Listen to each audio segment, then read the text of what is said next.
Sorry? Did you see A any little much? bit. Yeah, a little bit. Cool. Got a little private Everyone. consultation going on here.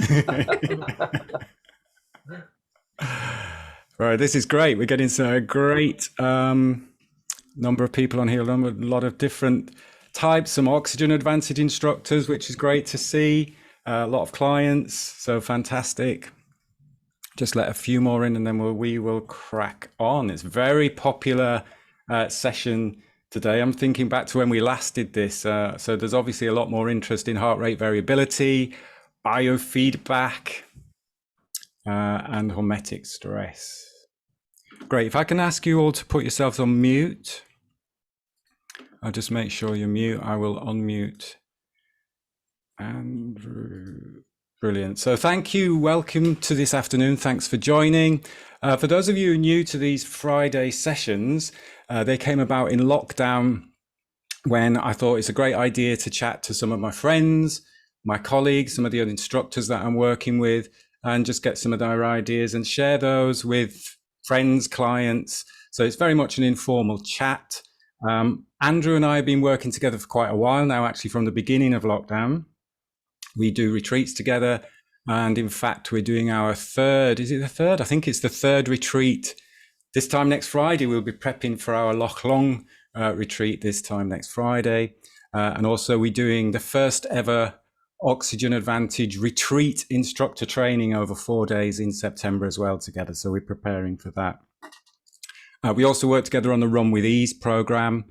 And both of us are very passionate, and this always happens when we're chatting about this, is we're always jumping in on each other about what we're seeing and what we're finding. Very passionate about biofeedback, measuring heart rate variability. And we've been doing some anecdotal research together and with some of our clients. And we're finding some fascinating results from mindfulness, from qigong, from grounding, from being out in nature. So we thought it's another great opportunity to bring to you another heart rate variability, a little bit of an introduction to it, because it's obviously a very deep topic, an introduction to heart rate variability, and also good stress, hormetic stress. I like that word, hormetic stress.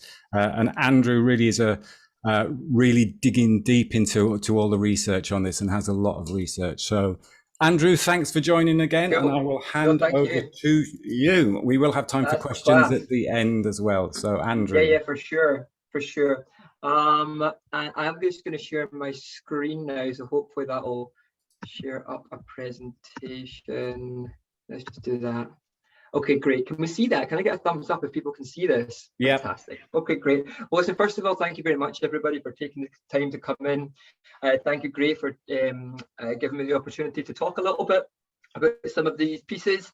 What I'm going to talk about initially is stress, because HRV and stress are very closely tied together. And I think having an overview of stress, which some of you may well have a good understanding of already, is good. And then touch on the hormetic stress side, a little bit of an explanation and introduction into that, and then that will lead us into heart rate variability. And we'll touch on it all.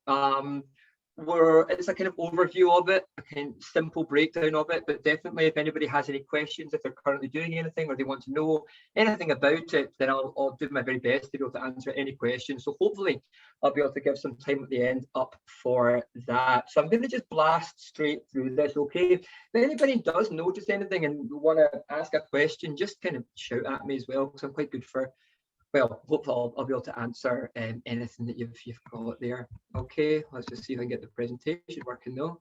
Okay, first of all, really briefly who I am. So my name is Andrew Ritchie. I founded a company called Performance Breathworks a few years ago now. I'm an Oxygen Advantage Master Instructor, which is great. So that's recently happened, which is fantastic. From the heart rate variability side, I trained under a chap called Dr. Jay Wiles. So he's a real world I guess, authority on heart rate variability. His company, Hanu Health, are closely linked with Patrick McEwen and the Oxygen Advantage. So they're a very, very good resource. So I kind of train directly with Jay and consult with him regularly on heart rate variability and learning. And also with some of the pieces that we're now seeing, which is seem to be quite unique. We consult back and forward on that because that's pretty cool. So that's that bit. And before that, I was an outdoor educator, so I ran a residential outdoor centre for children for nearly 20 years. And yeah, the pandemic's kind of changed all of that, enabled me to start this piece up now. But yeah, I've been in the outdoors and out in nature for quite some time, and that has a very interesting impact on, or it seems to be having a very interesting impact on HRV. So we can talk to that too.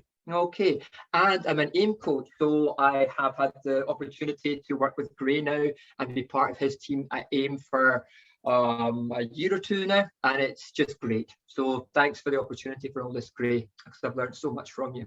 Okay, let's get cracked on. So what I want to do is just initially give an overview of stress. Okay, so what is stress? Let's talk about stress. Stress, these kind of quotes or stats, that's a better word to say it. These kind of stats are something that we commonly see with regards to stress. 77% of people report that stress affects their physical health detrimentally. 70% of UK adults have felt so stressed that they're unable to cope. You know, stress or association with stress tends to be in the mainstream kind of conversation along these kind of lines. I'm so stressed, such and such is causing me so much stress. And it's that kind of, it's framed in that kind of way. But what actually is it? And I think that's a big thing, because when the word gets commonly used so much, then it starts to get, well, I think let's break it down what it actually is, or what some common definitions for stress are, and then we can kind of move forward from there. So what is stress? And is it physiological? Is it psychological? Or is it both? What actually is it? And I think it can, as I've said, because of the ubiquity of the term, it's used so much in popular culture. There have been many kind of proposed definitions of what stress actually is, and it goes as far back as the Greek philosopher Hippocrates was initially, so they say, kind of trying to define stress as, oh, I just move this piece, in terms of balance. So the way that they would, I guess, Hippocrates was describing stress was, it was, if anything, brought the system out of balance, that could be detrimental to health. So we were talking about this a long, long time ago. If we move forward into the 20th century, a chap called Hans Selye proposed something called the General Adaptation Syndrome. And that was the kind of first comprehensive theory of stress. And I believe there was a Nobel Prize given to him for it as well. But essentially, what Hans was talking about and what Hippocrates were talking about were coming from a similar type vein. The way that Selye kind of put it out there was that stress is the body's change in homeostasis due to a stressor. So homeostasis can also be known as that internal balance that the system is always looking for, that optimum balance that we're looking to get at all times. And the system's always striving to be there. And anything that knocks the system or a human out of homeostasis due to a stressor, which can be so many different things, can be kind of defined as stressor. So that's the kind of current definition, or one of the kind of main current definitions of what stress can be. So anything that's knocking the system out of homeostasis can be seen to be stress. And there's a whole host of stressors that can obviously do that. So stress is a very, very wide-ranging theme, I guess, that covers so many different parts of life. And a really good place to learn more on this one is a book called Why Zebras Don't Get Ulcers. So if you're interested in learning more about stress, go on to Audible or get the book, because it's really good and it goes into great detail about this. It's fascinating, at times terrifying, but definitely fascinating. So that's a good one. Why Zebras Don't Get Ulcers by Robert Sapolsky. He's great. Okay, cool. So just a little kind of definition and idea of what is stress. There's lots of different kinds, right? It's anything that can knock the system out of homeostasis. There's so many different kinds. Is it good? It's not good or bad. It can be both. And a kind of common definitions of how we can frame up stress can be eustress or distress. So kind of breaking it down into a couple of different fields, probably isn't the right word, but themes, I guess. So distress, that kind of speaks to the kind of stress that was highlighted in some of the stats that we were originally looking at the start of the presentation, the kind of stress that results in negative impacts on an individual. The stress that's more commonly spoken about in day-to-day life, I guess. And this can physically present itself as dysfunctional breathing, as I'm sure a lot of the oxygen advantage instructors that we have on the call will be aware of. Headaches, fatigue, enhanced pain sensitivity, can be physical representations of stress. Psychologically, it can present itself as anxiety, depression, externalized anger. And these are quite kind of commonly seen themes with regards to the detrimental impacts of stress on a human being. Eustress is the kind of other side of that. It's the side of stress that motivates us, that pushes us to go, that moves us forward, that gets things done. And that could be a deadline, that could be a performance, that could be a whole host of things. But the interesting thing with this is that one person's eustress could be somebody else's distress. This is very, very individualized. So it really isn't that one is good and one is bad. It's that this works in different ways for different people at different times on different days. It's all over the place all the time, really. So we've kind of spoken to the kind of variety of what stress really is, how massive a kind of a subject and field that it is. But we also told you that we're going to talk about hormetic stress. So we've spoken about distress, we've spoken about eustress. What's hormetic stress? And it's slightly different. And it speaks to the term or the theme of hormesis. So what is hormesis? Hormesis is like an adaptive response to a short-term stress. If basically if a stress, an adaptive response to a short-term stress that if done over a longer period of time could be really detrimental to the system. So almost just like a little taste of something that causes a beneficial adaptation, but if you were to do it for a long period of time, it could be essentially deadly.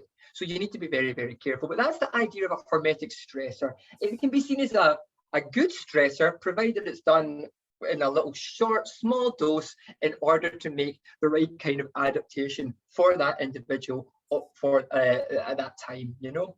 And everybody varies with this, and this is why HRV is so helpful, because it points to the giving us individualized data that we can then be able to make decent decisions upon. But just going back into the hormetic stress before we kind of lay into HRV, as I said there, short-term stress that causes beneficial adaptation. So let's look to what some of that stuff could potentially be. As I'm sure a lot of you are probably aware, breath holds. They're a hormetic stress. For all the oxygen advantage crew out there, and maybe for some of the others, you're aware that breath holding, obviously, if you do that for a very long time, that's not a good thing. You know, that's going to have a bad effect. So, but if it's done in a little dose that's appropriate for the individual at that time, it can have a really beneficial impact. So some of those beneficial impacts can be that we increase our tolerance to carbon dioxide. And by increasing our tolerance to carbon dioxide, we can, there's just a whole host of benefits to the system, oxygen utilization being one of them that's really, really, really helpful. So breath holding can be helpful, you know. Sauna is another one. I'm a big fan of sauna. Sauna is great in that, well, first of all, when you give it to people a lot of the time, most people are quite up for getting hot. Sometimes people for getting cold, they're not as into it as much, but you tell somebody to go and sit in the sauna, they're usually okay with that one. Getting warm is usually seen to be quite an okay thing to do. provided you don't do it for too long. And this talks to the hormetic stress piece again, right? You sit in the sauna for 3 hours, it isn't going to be good for you. You know, you're not even going to be able to do it. But in a little dose, it can be super, super beneficial. So just to talk to some of the benefits of sauna. There's a really, really interesting study that came out of Finland. I can't remember exactly how long ago it was, but something that Dr. Rhonda Patrick, who's another real good authority on sauna, talks to a lot. Basically, they followed 2,000 men for 20 years, and the people that were going into the sauna 4 times or more a week, and I think the sauna was about 75 degrees for about 25 minutes or so, thereabouts, maybe a bit hotter. But the ones that were doing that 4 times a week had a 40% or a 50% decrease in cardiac mortality and a 40% decrease in all-cause mortality. So there was some really interesting findings with that were highlighting the beneficial impact of this hormetic stressor, this stressor that in a small dose is good, but in a big dose would be bad, obviously, for longevity. And a couple of reasons that they were thinking that was happening was by something called basically the deployment of something called heat shock proteins that happen when the system starts to get a little bit hot. Once we start to raise our kind of body temperature, heat shock proteins come into play. And what heat shock proteins do is they help retain the 3D integrity of the protein within your cell. In your cells, you've got a kind of 3D shaped protein, is maybe a way to describe it, that in time, for a variety of reasons, will begin to fold. Now, what heat shock proteins do is they help to retain the 3D shape of that protein and help it do what it wants to do. So that's super beneficial for cell function, I guess. So that's helpful. Also, in the heat, you get a pathway, a genetic pathway called FOXO3 gets turned on. And it's just very, very helpful for turning on a variety of beneficial longevity genetic pathways in the system. And so for these reasons, they were seeing some really nice results for the people that were staying in the sauna for a little bit longer, tapping into that hormetic stress. So sauna's a good one. Breath holds are a good one. But with all of these, obviously, you need to make sure that it is appropriate for the individual at that time. That's why HRV can be quite a nice piece as well that we'll talk to in a second, because again, it will give you data that will just let you know how your system's getting on, and are you maybe ready for that today, or is that even working for you? And we'll talk to how that happens shortly. Another good hormetic stressor that we hear about a lot is cold. So going into the cold, and it doesn't need to be going into an absolutely freezing cold ice bath for 20 minutes. It can just be dropping your core body temperature a little bit. Excuse me, guys, I've got a bit of a cough. I think the research points to 11 minutes a week can be pretty helpful for getting some brown fat adaptation. So this is this hormetic adaptation piece, right? You go into the cold for a little while, and then you get some beneficial adaptations. One of them is this, the brown fat. White fat begins to turn into brown fat. So brown fat and white fat are different. White fat's kind of like a lipid store, a food, an energy store that a lot of people who aren't utilizing that energy see it kind of sitting in areas that they don't really like, and they want to get rid of it. Brown fat's slightly different. Brown fat's got a lot to do with thermal regulation of the system. So about keeping the system cool or keeping the system hot, depending on what the temperature is. And the reason it's brown or beige is because it's quite dense in something called mitochondria. Now, mitochondria essentially is where the energy is made, and brown fat and white fat are denser in that. So just by the nature of having more brown fat, basically going into the cold water more and getting cold more and turning white fat into brown fat, you then have more mitochondria. If you have more mitochondria, you just make more energy. So your metabolism is greater as a result of that. And you just, you use energy, you make energy more efficiently. Okay, so you also get a good dopamine and adrenaline boost from being in the cold. Pardon me.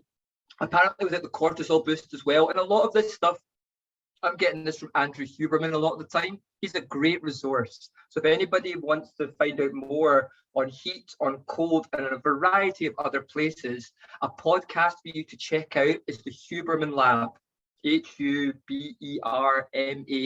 I believe. And there's just so much there. He's great. Talks a lot to hot and cold.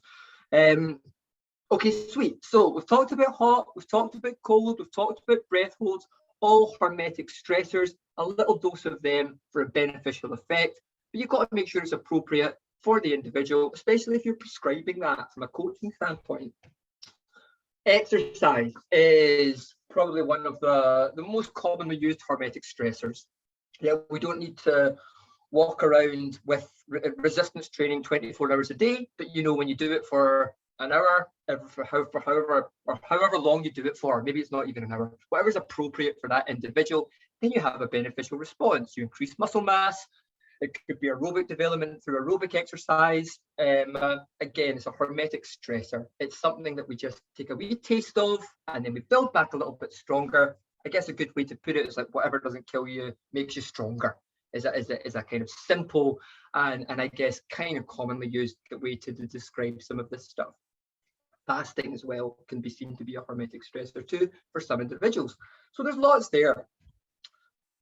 But this idea of hormetic stressors and stress in general and the subsequent recovery that we get from the hormetic stressors or the lack of subsequent recovery we get from chronic stressors can be measured through the lens of heart rate variability. And this is where heart rate variability, or one of the reasons why heart rate variability is great. So we're going to get into that now. Okay, I hope that piece made sense. And yeah, let's go. So what is heart rate variability, HRV? So it's data. First and foremost, it's data. That's all it is. It's information that's going to point to something that is, I think, highly beneficial. So what is it? What's it telling us? What's the data talking about? It gives us insight into something called autonomic nervous system function. And for the rest of the presentation, we'll just refer to autonomic nervous system function as ANS, because I've not written it enough. Okay, so it gives us insight into that. So what is that? Your autonomic nervous system is in control of around 80 to 90% of your internal organ function. If you think of autonomic and automatic being the same thing, most of the systems in your body that you don't like actively control are controlled by your autonomic nervous system. So heart rate, respiration rate, your gut, a variety of other functions in the system that are just kind of ticking over without your conscious awareness are controlled by the autonomic nervous system. And HRV is giving us an angle on that. So the ANS kind of has three branches to it. It's got the parasympathetic system, the sympathetic system, and also something called the enteric nervous system. So parasympathetic nervous system, from now we'll call PNS, sympathetic we'll call SNS, and enteric, we won't go into too much discussion about that because from the heart rate variability angle, it's really, to be honest, mostly about the parasympathetic nervous system or lack of, and then indicating sympathetic nervous system over kind of dominance would be what I wanted to say there. Hope that makes sense. I'm going to go into more detail on it. So if we think the PNS or parasympathetic nervous system is almost like a brake, right? It's like, or that rest and digest tone. Rest and digest is something that people are commonly kind of aware of. Rest, digest, recover, maybe, is the kind of parasympathetic side of the nervous system. And the sympathetic side, think of it like an accelerator, but so another term for it is that fight, flight, or freeze response is sympathetic activity. Now, if we think of it like a car, right? You've got your parasympathetic nervous system that's like a brake, and then you've got your sympathetic nervous system that's like the accelerator. I think that's a good way to describe it, because we hear about balance a lot. You want to have them perfectly balanced. And I know we talked about balance and homeostasis, but I don't think that's right, because you know, you want to be able to accelerate when you want to accelerate. You want to be able to brake when you want to brake. You want control of the vehicle. And that's why I like this accelerator and brake idea. So the problem arises when the accelerator is down all the time, okay? Because if the accelerator is down all the time, what's happening is the system is basically preparing for a threat, right? And our nervous system is amazing, but it's very, very old, and it's not really prepared for modern life. So all these modern stressors that come along, all these thoughts that we have thinking about stuff that's way in the future or way in the past, and we start running situations in our head where we're running through stuff that sometimes hasn't even happened yet, but we start thinking about it like it is. Your nervous system's going to prepare you for that. And then the accelerator gets jammed down as if there's a tiger at the door, because it doesn't know that you're just thinking about, I don't know, whatever is the list of things that everybody has to do and getting stressed about it. So the nervous system starts preparing you for this tiger at the door that's not actually there. Now, when that gets compiled over decades, that's a big problem.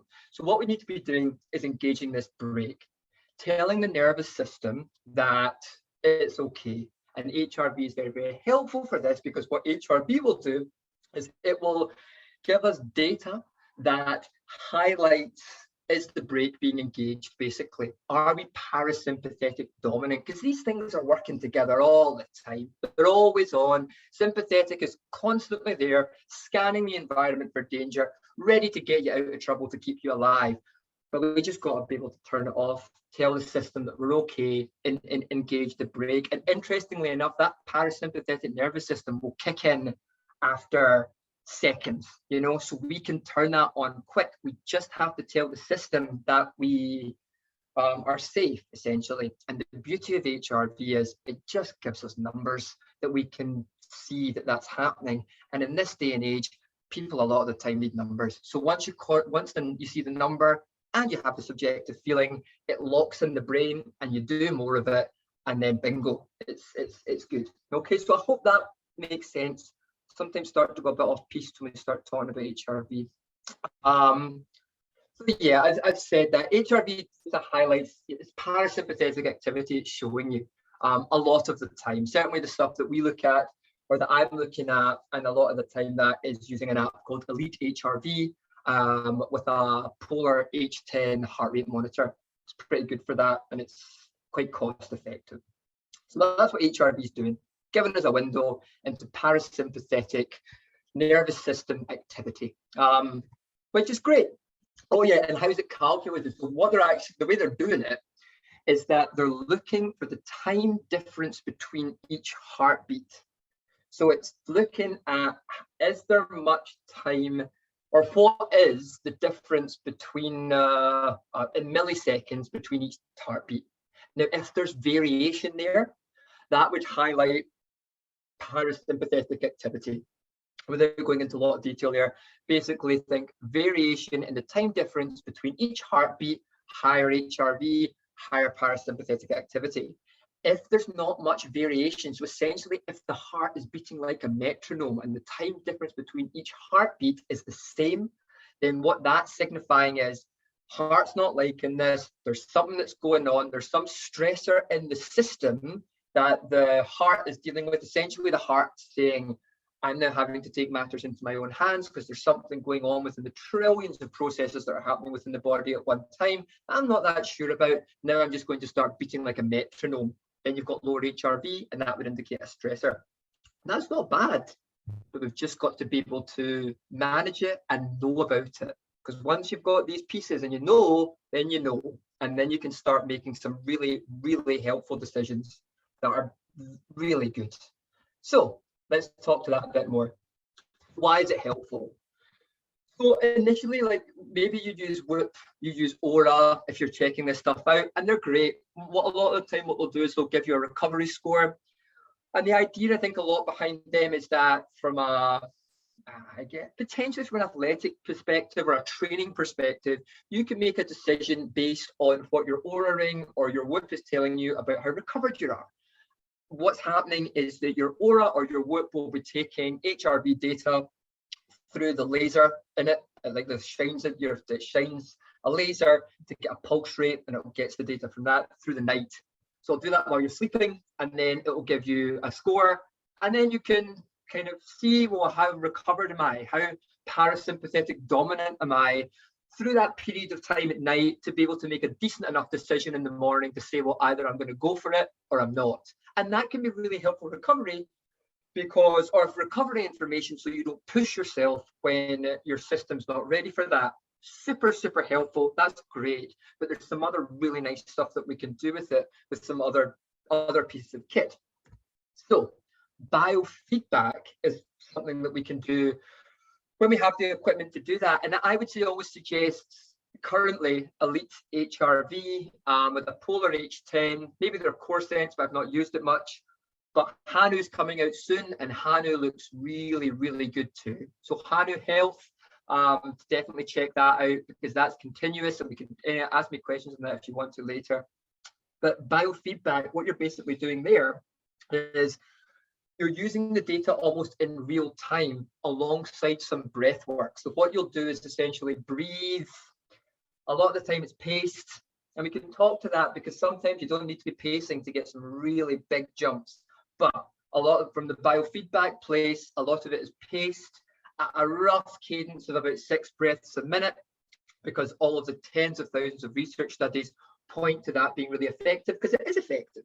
So you basically breathe diaphragmatically through the nose with the equipment on, so with the biofeedback kit on, or the HRV kit on, and then you'll see that all my HRV is going up when I'm breathing like this. Essentially, you breathe in such a way that the system's like, well, there can't possibly be a tiger at the door because you're breathing softly, slowly, lightly, but still deeply.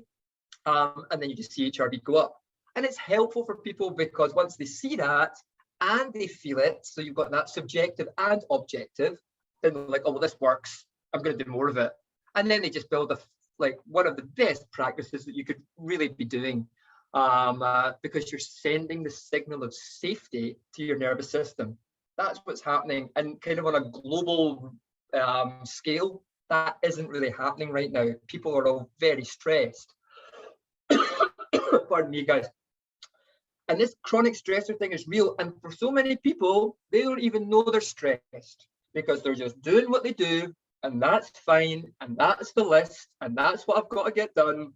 And blah, and all that piece, you know. Then they go and do their full-on exercise session, and that's another stressor. But then there's another stressor, and another stressor, and another stressor, and the system just can't cope with that. And then over time, that is very, very unhelpful. So we need to be able to send the signal of safety to the nervous system, and biofeedback is a really great way to do that. And tens of thousands of research studies on how helpful that is. Another cool thing with HRV and what you can be doing with it is you can see, almost similar to the kind of training piece, the kind of Aura and Whoop do, like how have certain things affected my nervous system. So if you have a lot of the time, alcohol can be impactful. So if you have a few too many drinks, and it's usually when it's a few too many. But different people, it's very individualized, right? So for some, it's more, for others, it's less, you know. But you can see that's affected my HRV. Or I got a poor night's sleep last night, that's affected my HRV. Or I ate late last night, that's affected my HRV. And you build this individualized picture for you. So it's like, well, actually, my HRV's saying this. So do you know what? I'll maybe have not as many drinks. Or I'll maybe go to bed a bit earlier. Or I'll maybe do this. So it acts as a catalyst to be able to make beneficial decisions that will just make your life, ideally would make your life a little bit better or a lot better. So training protocols as well, whatever the training protocols may be, whether it's diet, exercise, sleep, whatever, just lifestyle protocols, and you can accurately see how that's impacting your life. And then you can act on that, which is just so great. And then you start to see it go up. My HRV baseline's getting higher. Oh, wait a minute, I'm feeling a little bit better. I'm handling stress a little bit more. I'm not losing the rag all the time. I'm focusing a bit better. And then you just, the ball just starts rolling in the right way for symptoms of good health, you know, not just not being sick. Okay, so Yeah, this is it, right? So once you see this stuff working, you put the number with the subjective feeling, and then it's like, okay, great, I'm just going to keep doing more of this. And then it's just great, because you know then what's working for you. And it's individualized to you. It's not just like following some plan that you've got from somebody. You don't really know, is it working, is it not working? It's individualized to you for that day, taking everything into account. So it's so helpful for that. So, Andrew, yes, can I just ask a quick question? please. And obviously, I mean, I'm a big Whoop advocate, Yeah. and we've been doing a lot of work. Gray will probably know this on HRV. Yeah. Just looking at a HRV as an individual day, can be helpful, but trending that HRV, we find when you actually get the trending of the HRV, yes, it's lifestyle orientated. Yes, you've got to take in training factors, lifestyle factors, and biological factors, but also that individualized trending. If you haven't trended it, then it's, there are, and I'm not saying, there's pros and cons to it and what you use it for. Yeah.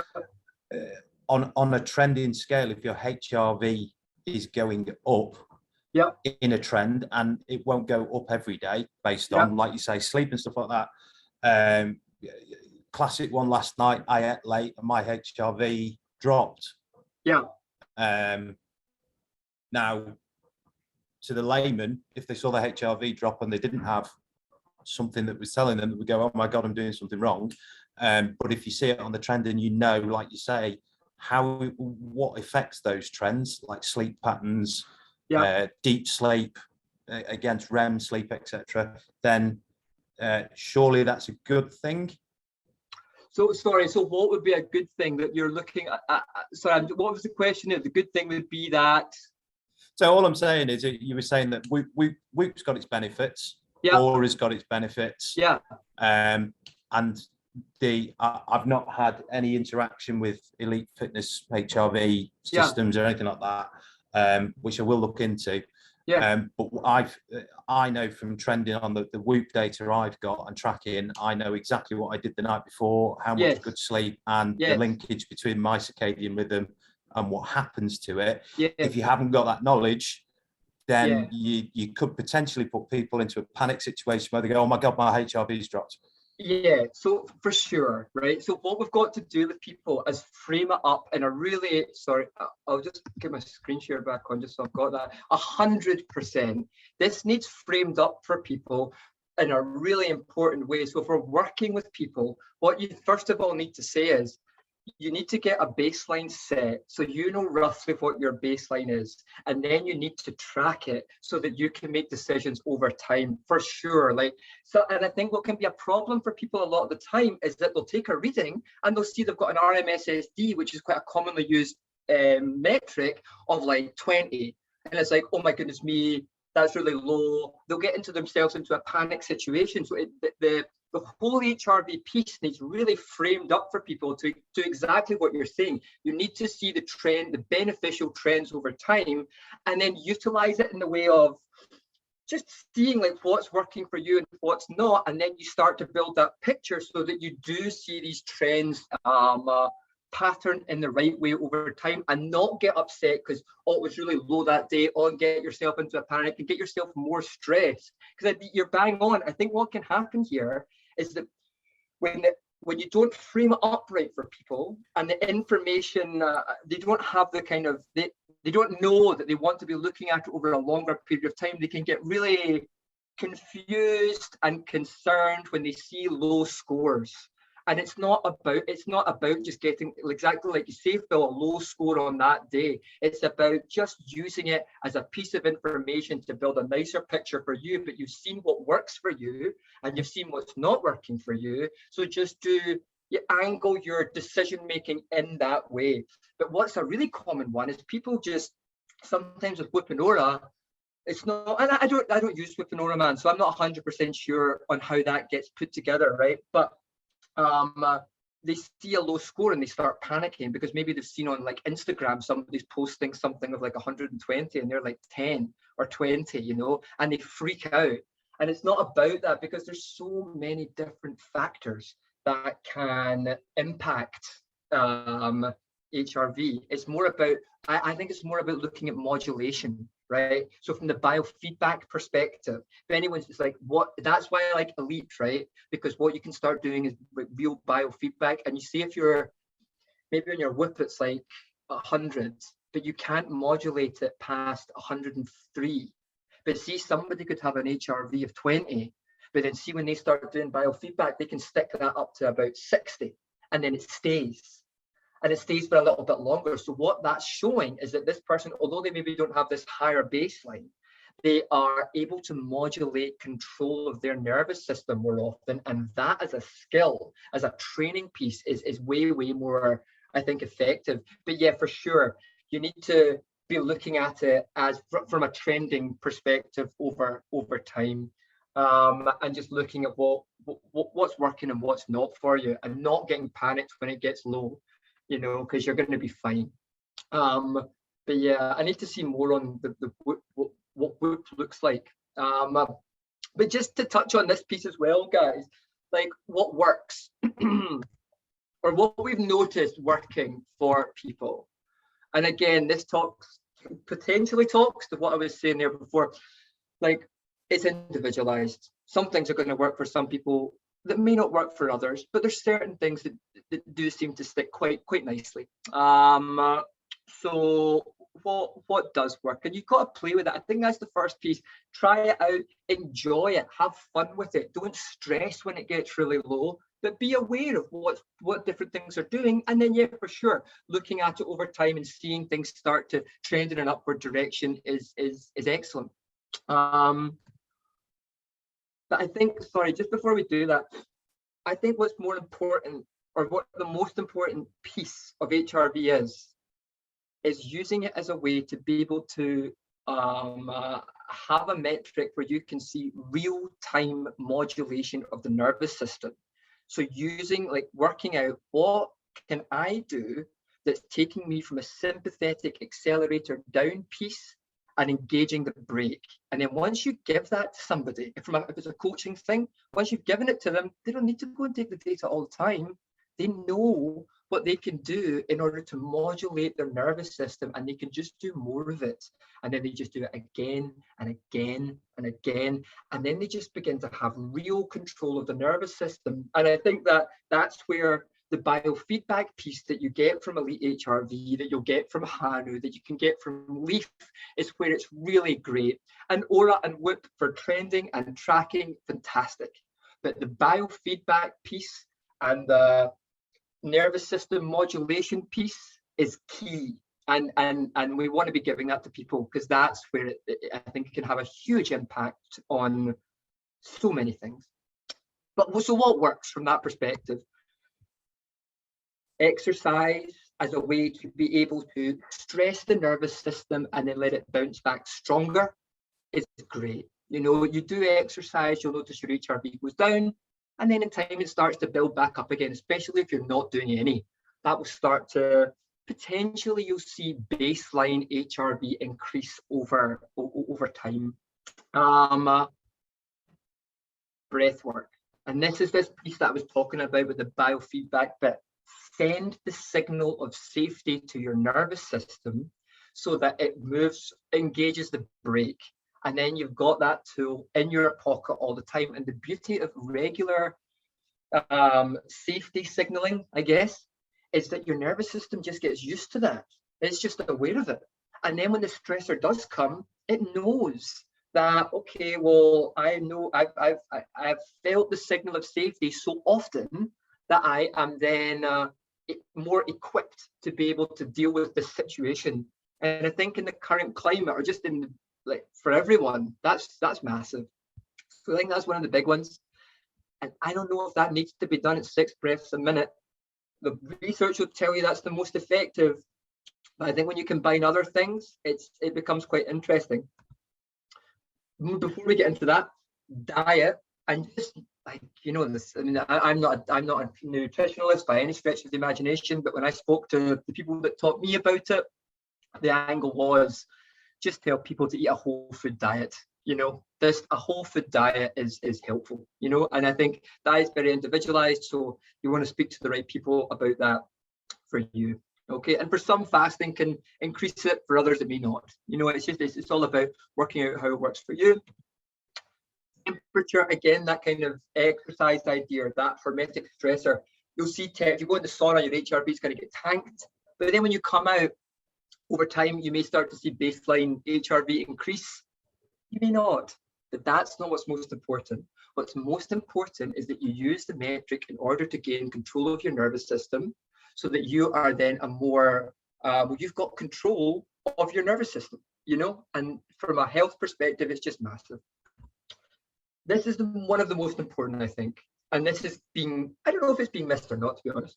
Mindfulness is having some effect on this. If we go and do HRV biofeedback, or we're testing various things that I'll talk to in a sec, and you're staring at your phone and you're thinking, why is those numbers not going up? I'm not able to put this up. Why is this not happening? Andy just said you breathe like this and that's fine, and the app's just telling me to breathe like this, but this isn't happening. Why is it not going on? And you've got that rumination in your head, that mind activity, that stops it from working, essentially. That stops that break engage, because your nervous system's kind of working to all the thoughts you're essentially having. But when we are mindful, when we are presently aware of the now, the power of now, if you like, when you integrate that with this data tracking, we're seeing some really interesting results. So mindfulness is key. And a really simple tool for this one is if you're doing it, whenever your mind wanders, and it will, because it does, you just return your attention back to your breathing. So from an oxygen advantage standpoint, if you're coaching somebody breathe light, you need to be coaching them to return their attention to their breathing if their mind is wandering, in order to be getting the maximum benefit of that, or whatever. Like, say whatever you want to say, or however you want to say it, because some people in here might be really well versed with that, but the present awareness bit is huge. It's really making a big difference. So what we're seeing now, and what we're looking to, we're starting a case study. So we're collecting more data here from different individuals. So if you're keen, let us know. But what we're seeing now is that when people are mindful and they're out in nature with no manipulation of the breath, we're seeing absolutely like 1,000% jumps in parasympathetic activity just by the nature of being outside. So we take a reading inside, and then we go directly outside and take a reading outside. And then what we're seeing is you're doing the exact same thing directly after each other, but the HRV data is going sky high. Now, a lot of the time we're grounding ourselves, so we're barefoot in the grass, so we're barefoot outside when we're doing it. I think that could be playing an impact. But the mindfulness piece is also important too, I think. So there's really something happening with being mindful in nature and parasympathetic tone in the nervous system. And we're just looking to collect more and more data on that. So if anybody wants to help with that, just let us know. But it's quite interesting. Cool. So yeah, and like Qigong is something that I learned a lot from Gray. And just that the nature of that mindful movement, when you do that outside, you're almost combining that like more oxygen advantage, breathe light style breath, functional nasal breathing from the diaphragm, but it's very slow, soft, mindful movement. When you combine, or when you look at what happens when you do that, basically take an HRV reading before and then after, then it's going flying through the roof. And I think being outside just really seems to be helping a big time with this. It presents differently in different people, but we're seeing more and more now that with no manipulation of breath, just mindfully breathing outside is having an effect, which is really cool, because I don't think it's been picked up as much yet, but I may be wrong. So please tell me if you think it has. Okay, so I mean, that was a really kind of quick blast on it all. I hope it made sense. I guess to kind of finish it off with, all the pieces that we talked about here, we'll look at when we go up to our base in Scotland for the retreat that we've got coming up. So if there's anybody here that's coming on that, and we'll touch on all of this stuff. And if you want to measure HRV when we're up there, we definitely can too. But we kind of combine all of that stuff into our retreats. So the sauna we can see there with Gray, and the various other different bits too. But listen, I'll stop that now just so anybody can ask any questions, because I know there's some in the chat. But thank you very much for listening to me go on about that. Cheers, guys. Anybody got any questions?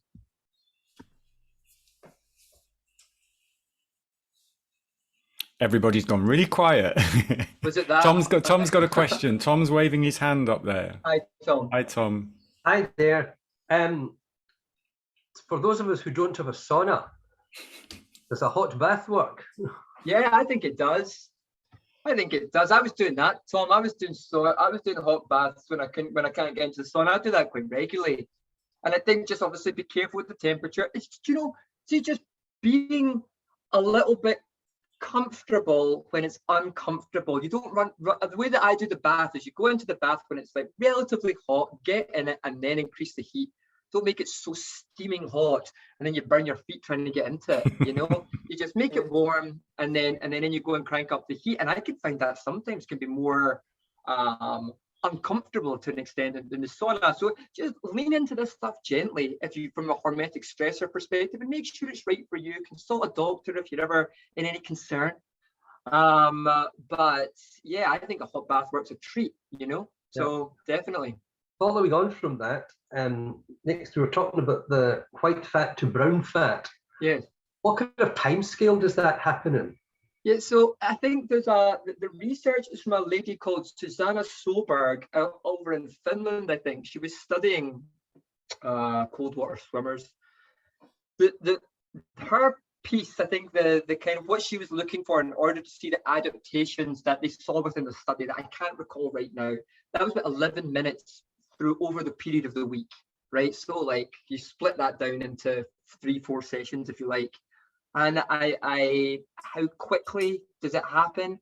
What I remember her saying, or a good bit that I got, was once you started to shiver, and provided this is appropriate for you, because it's a stressor and you've got to be careful with these things, but the shivering is potentially an indication that system is beginning to kick in. I would definitely say with regards to cold, if anybody wants to get a lot more on it than I did there, it would be to go on to the Huberman Lab podcast where he speaks to that.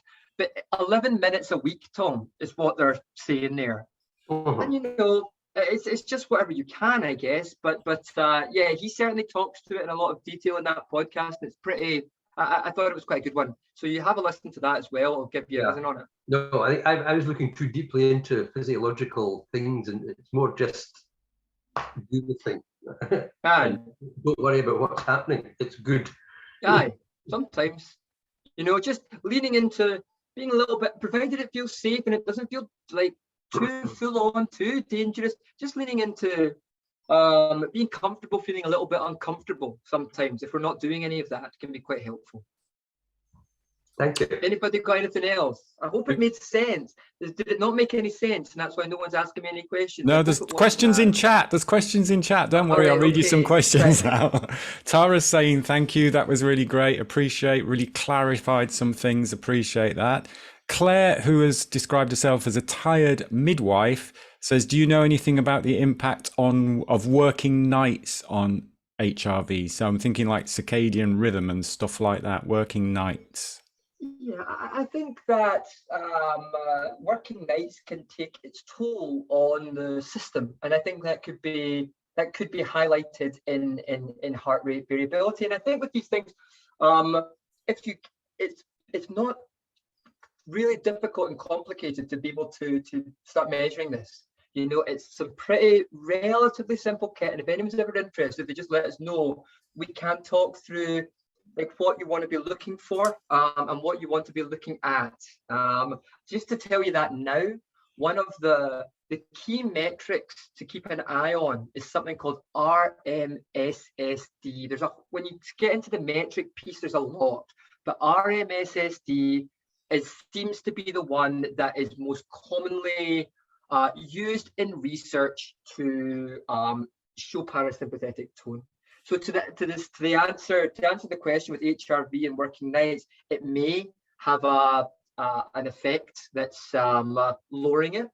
But if it is, like, measure it, find out how you're getting on, and then do some like breath work as a way to increase it, you know, increase parasympathetic activity in the system with some simple breathwork techniques, and then just build that into your day to potentially offset other things, you know. And we can definitely talk more to that if anybody's interested. Just let me know. Perfect, excellent. If you want to ask questions, you can raise your hand on the reactions button. But we do have some more in the chat, so I'll just read a few more out from the chat. Andrew, Catherine says she had a bit of difficulty with the audio, so I don't think we did cover this. Is heart rate variability immediate? So if a client spends a day really focusing on mindfulness, breathing, and nature, will they see an improvement in their reading by the end of the day? Good question, that. I like that.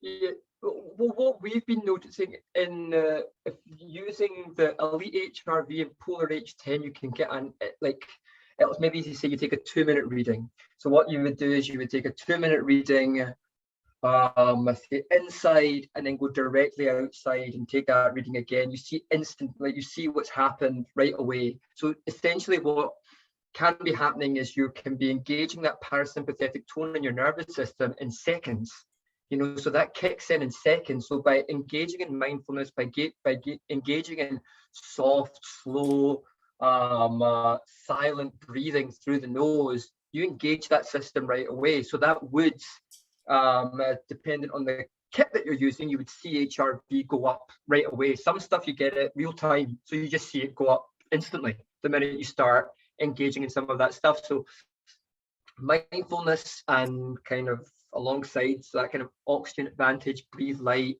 low, soft, silent nasal breathing is very, very, very helpful, and will engage that system straight away. Yeah.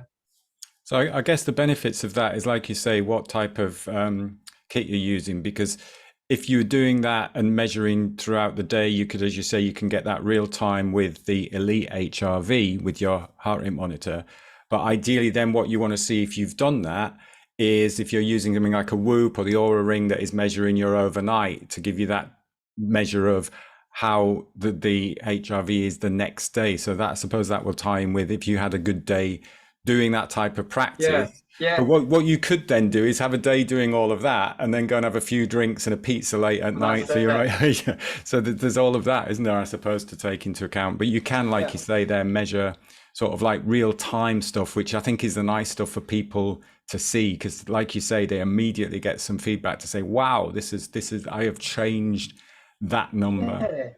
Yeah, because you can, once you do it like that, you can almost, with that piece with the Elite, that you can just say, well, I'm going to test this out for 2 minutes, and then you just test it out for 2 minutes, and it's like, oh, then it went up.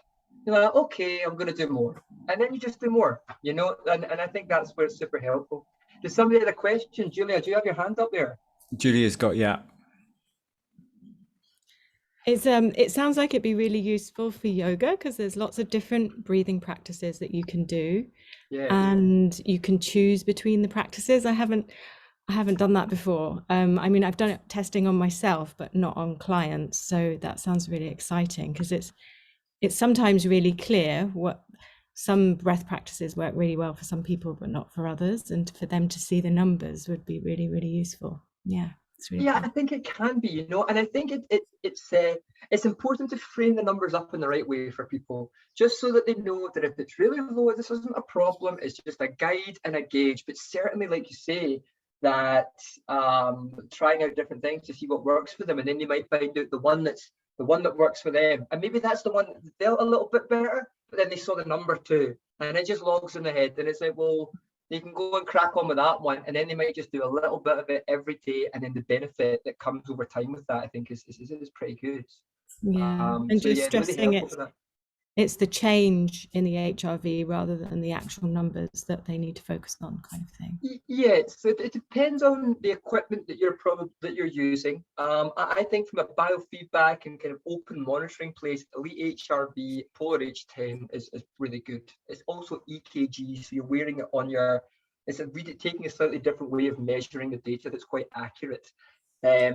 and then you can get into, you can really see what's working there and then a little bit more, you know. So it's good. I've just ordered a Polar H9, so I'm feeling sad. You'll be fine though. That'll be cool. Now you're sound. And it's a free app, so now you're good to go, you know. I know.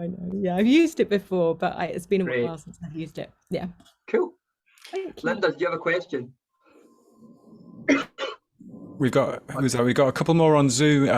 We're on Zoom on the chat actually. Catherine was just saying. Linda as well. Oh, has Linda got a question? So yeah, Linda, her hand up. You're muted, Linda. I can't hear you.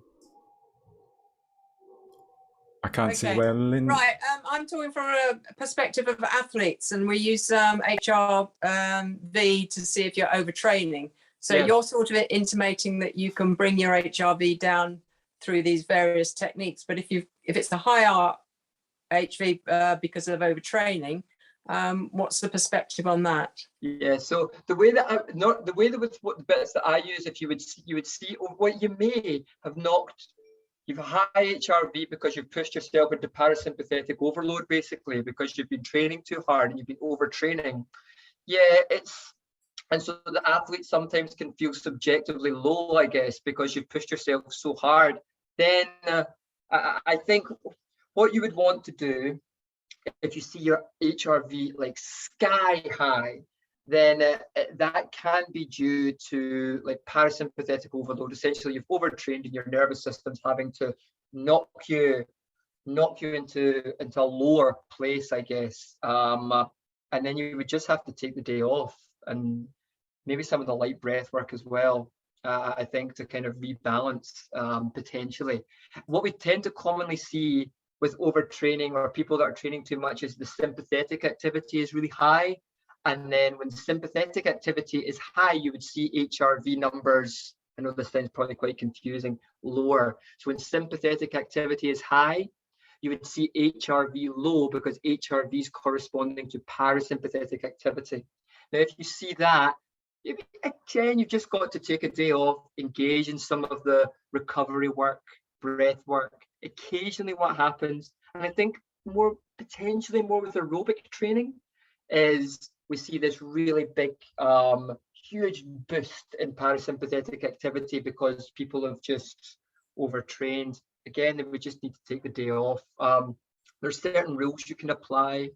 Oh, Sheila. It's all right, it's fine. So it's kind of just keeping an eye on what your baseline is, and then if it's really super high or super low, just like taking that into account and then bringing in some of the maybe more relaxing and recovering practices to be able to rebalance. I hope that answered your question.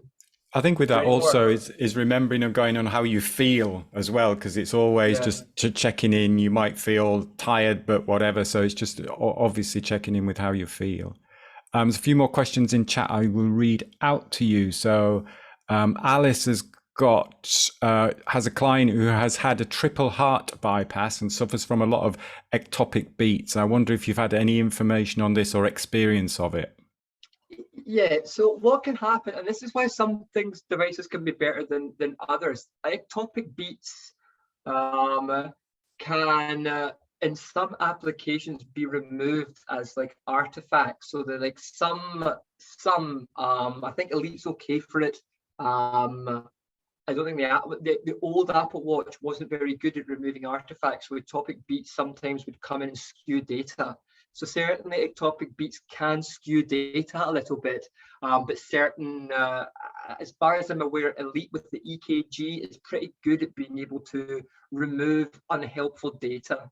Movement is unhelpful data. So see, if you take a reading and you're moving about, then it's not going to give you as accurate data as you would do if you were sitting, if you're using the Polar and the Elite. Whoop and Aura is different because they're taking that through the night when you're sleeping. So that some apps are taking that into account and trying to help that. Gillian is asking, you mentioned Apple Watch there. So Gillian is mentioning that her Apple Watch measures by 2 daily at variable times. Does this seem right or helpful? So I don't use an Apple Watch. I don't know whether you know anything about. Yeah, I mean, I think like I took a course on HRV with Dr. Wiles back a couple of years ago, and back then the chat was that Apple Watch wasn't good for it because it wasn't removing artifact. Now, the Apple have maybe sorted that. I'm not sure.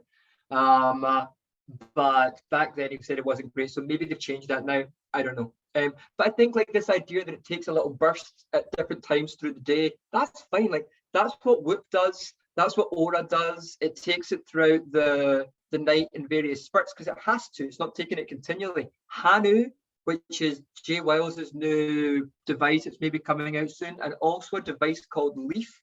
They're continual, so they're giving you constant feedback on what it's doing, and that can be quite helpful because with those devices, what happens is when your HRV drops low, you'll get haptic feedback that will essentially try to put you into a breathing pattern to increase parasympathetic activity, and then you just can end up doing it quite a lot. But yeah, I think it's taking a couple. Maybe you would want a bit. I'm not sure how many Whoop and Aura take through the night to know if that's not enough or enough, to be honest. I think Whoop takes it at a particular point in the night in the sleep, and I'm not 100% sure about that. Phil mentions there as well that Elite HRV does link to Whoop as well. So if you've got a Whoop, you can pick that up through Bluetooth as well with the Elite HRV. And I think Phil's got his hand up as well, sir. Oh, he's gone. Where's he gone? Where's Phil? No, I'm here. He's there. I'm here. Sorry. I've just linked up Elite HRV. It does actually give you haptic feedback and real-time feedback as well. Great. So it gives you the overnight, plus you can get real-time as well. And is that doing that through Whoop, Phil? Yes. So you just connect it through Bluetooth, and it gives you your biofeedback, and it gives you you can do it in the moment, and it gives you the breathing haptic to actually breathe through, and it feeds back from your Whoop. So you get not only the nighttime feedback for your trending, you can actually do live as well. That's great. I'm going to try that in the cold ice tub tonight. Because that's what they're trying to. So is that basically just giving you real feedback on Elite HRV from your Whoop from your Whoop band, right the way through. So there's I don't know whether you can see it there. That's good. So that's live. So it's taking it direct live, and then it will just tell me to start breathing. Aye, that's cool. Yeah. So that works. Is the Whoop vibrating? So is it giving you that vibration feedback as well? Because I know I can set mine to vibrate to wake you up. So it's giving you vibration. Yes. For your breath. I've just literally just logged into Elite HRV, and it's just said, do you want to connect a sensor? And it says, do you want to connect your Whoop? Yes. And then it will go through the haptics. I'll have to play with that. It gives you trending as well. So it gives you a readiness score. So it gives you what Whoop gives you, but on a daily basis. Yeah. And it gives you your HRV feedback, your coefficient variation, your RMSSD, so your milliseconds between heart rate. What else does it give you? It gives you your SDNN, your PN50, so everything to do with HRV and your parasympathetic and sympathetic linkages. Low frequency MS2, it gives you everything. So sleep quality, etc. Exercise duration, it gives you the lot. There you go. Cool. Bro. That's great. Yeah. Any more questions? I don't think we've got anything in chat. Have I missed anything in the chat? Impact working nights? No. Any more questions? We've gone over a little bit. That's great, but it's all very interesting stuff. I know. Sorry, Gray. I just put those two at the beginning when Andrew was going on about the Huberman podcasts. Yeah, I saw those links in there. One to heat and one to cold. Yeah, great. Really good podcast. Yeah, great. Cool. Anything else? Everybody's ready for their lunch. I liked SOS, send the signal of safety. That. I thought that was good. Brilliant. Andrew, thank you so much. I mean, really clarified a lot of things there. Quite obviously quite a detailed topic, but really good to put it all together like that. So appreciate your time. Thanks Great. everyone for joining. So much, everyone, somebody has got, somebody has, oh no, they're waving. Somebody fitness, no, they were waving. Sorry, I thought it was a question. We will finish there. So thanks, as Andrew says, we've got a retreat. If anybody's still interested in the retreat, and we're doing some sort of like oxygen advantage retreat as well in September. And if anybody wants to share, get involved with some of the studies, in inverted commas, the anecdotal studies that we're doing, then do give me a shout or give Andrew a shout. Andrew, thank you. Thank you, everybody else, for joining us. Thanks, everyone. Cheers, guys. I will see you soon. Take care, everyone. Thank you so much, guys. Cheers, guys. Thank you, Andrew. Thanks, guys. No pleasure. Thank you so much. So nice to see you.